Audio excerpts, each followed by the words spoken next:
My first recollections of that great feeling of anger and desire to do something about things, to take revenge. We were soon after the end of the war, 1945. We were repatriated back to Poland. There was this great big soup kitchen where remnants of Jewish people who survived the Holocaust got together, and on the Saturday evening there was no lights on. I heard very melancholy singing coming from that soup kitchen, which was just across the road. It was sung in Hebrew. But I remember distinctly like now. I put my hands behind my back and I was dancing around in solitude. I found myself crying, and amid the tears there was this terrible surge in my tiny little heart. I was only a little girl, and I thought, gosh, when I get big I'm going to do something. I must do something to change all this. Look what's happened to our people. When I get big I'm going to do something. I'm going to do something to improve the life of our nation. Yeah, I had some noise. I thought, my mother's given to the community just so much. Anything that happens, my mother's involved in it. She set up the home here. It's a place where elderly, frail people who have lived through so much and gone through the horrors of the Second World War, they can come here. They're looked after carefully, they're pampered, they are so spoiled. Their religious requirements are met, their cultural needs are met.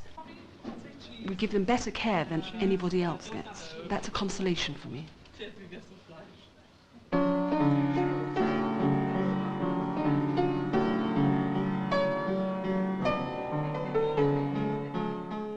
They give me so much to eat, I can't eat it up. I take it home.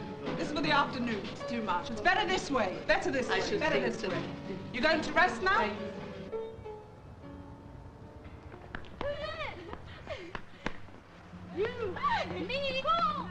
It's a kind of a revenge.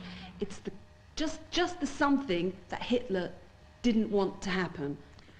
Can you imagine coming back to the street where you used to live? Uncle Ben's not there. Chaim doesn't live across the road anymore. The houses are all smashed up, looted, empty. Finished. Nothing. No, we're not going to forget about what happened. We're here, we're going to tell the story in a very big way. And we're situated just opposite a big estate, young families, Orthodox Jewish families, and lots of children, where the women don't go out to work. They choose to stay at home. They've got lots to do. They can carry on having children and they'll stop at 6 million. The Orthodox Jewish woman is born with the sense of her ultimate goal, her main aim and objective in life is to be this branch from where all these marvelous fruits come. And this is achieved through conducting oneself in a specific way, getting early in life into a marriage and having lots of children. A woman is, let's face it, something very physical. And her role in life is physical. Look at it this way. You have to believe in God. If you don't believe in God, then switch off. But if you believe in God created a man, and he gave an instruction book, how the human being should live. The Bible is our manual. Some of it's for woman, some of it's for man. Women are trusted with a very, very big responsibility of passing on the heritage, and through a Jewish woman, the child becomes Jewish, it's not the man. And the woman has a big responsibility. I mean, we're so much more important in our culture than men are. So how can you look down on, how can you say that our religion discriminates against women? No, a woman doesn't have to go out and work, and a woman doesn't have to go and be the same as a man, because she's not an equal. She has totally, totally different needs. Men and women are different. God forbid we have the same thing. I mean, God forbid if I'd have to get up every single day of my life, holiday, whenever, and go to the synagogue to pray. That is very, very hard. There's no such thing as sleeping in. No such thing. And you know, God was kind when he gave us those laws because there's no way that I'd be able to handle it. You know, a mother's nurses the baby at night sometimes. For her to get up at night in the morning first thing is just miserable. But a man is more restricted, and he has to do it. I can't imagine being a non-Jewish, normal married woman. I'd probably be a lesbian. I know this sounds absolutely terrible, but this is the way I look at it. So sad to imagine that they have to do the same.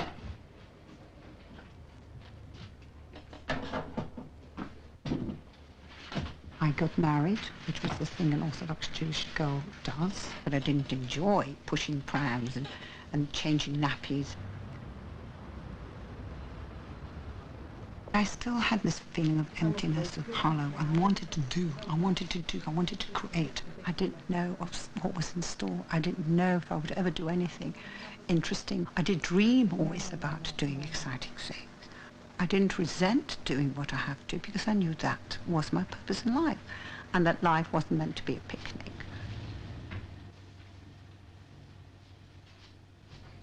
I usually do my shabbos in order of events. So I start off by making challah, the bread we have on Shabbos. Smile.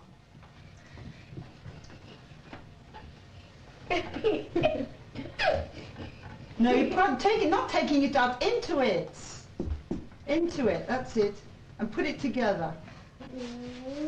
Roll away, roll away. That's beautiful. I'm checking the bean for bugs. I don't usually find bugs, I usually find stones. We wash them and soak them, and tomorrow I'll soak it overnight, and tomorrow I'll put them into my cholent. Cholent is the chamin, the warm meal that we have on Shabbos day.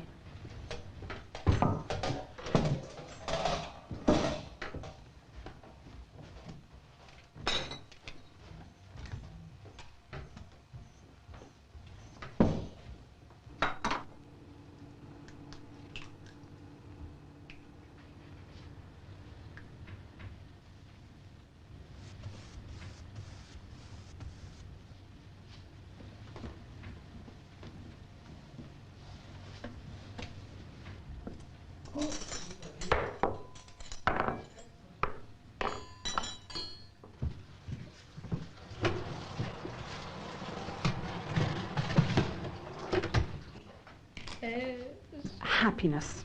Simcha is happiness in Hebrew. Hasidic circles believe very much in serving God through happiness.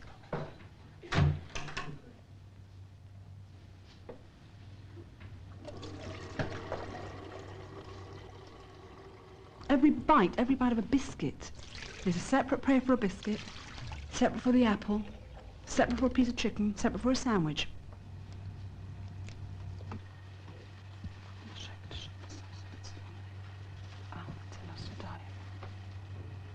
We did not come from monkeys. Maybe Mr. Darwin, he came from a monkey, but I didn't. We came from very, very great people, from real people, from kings and queens. This is my ancestry. We're very lucky we can trace back our ancestry to the beginning of time, something that not every other Jewish person can do. So you know, children, there are many people in our community who can take back their ancestry all the way to Adam. Too much understanding and too much acceptance of us has proven not to be particularly good, because we see that where Jews are integrated and accepted with open hands, there is a tendency to assimilate, which is about the worst end product possible. On the other hand, too much persecution, of course, is terrible too. I feel sorry for people out there, because if you're born in a society where you have a big house, have a couple of cars, have a couple of wives, and have maybe a couple of children, this is not what God wanted from life. It's just to live it through 80 struggling years. Well, I think a lot of the women, I would say the majority of the Hasidic women, feel very wealthy, no matter what their income is. They feel very wealthy, being blessed with a loving, faithful husband and a large family. And that in itself is a club, is how many people manage to create and develop and maintain their own club, where there's this solidarity, there's this friendship, there's this love and support of one towards the other. So I don't think that many feel in any way deprived or disadvantaged. They feel their lives are very rich.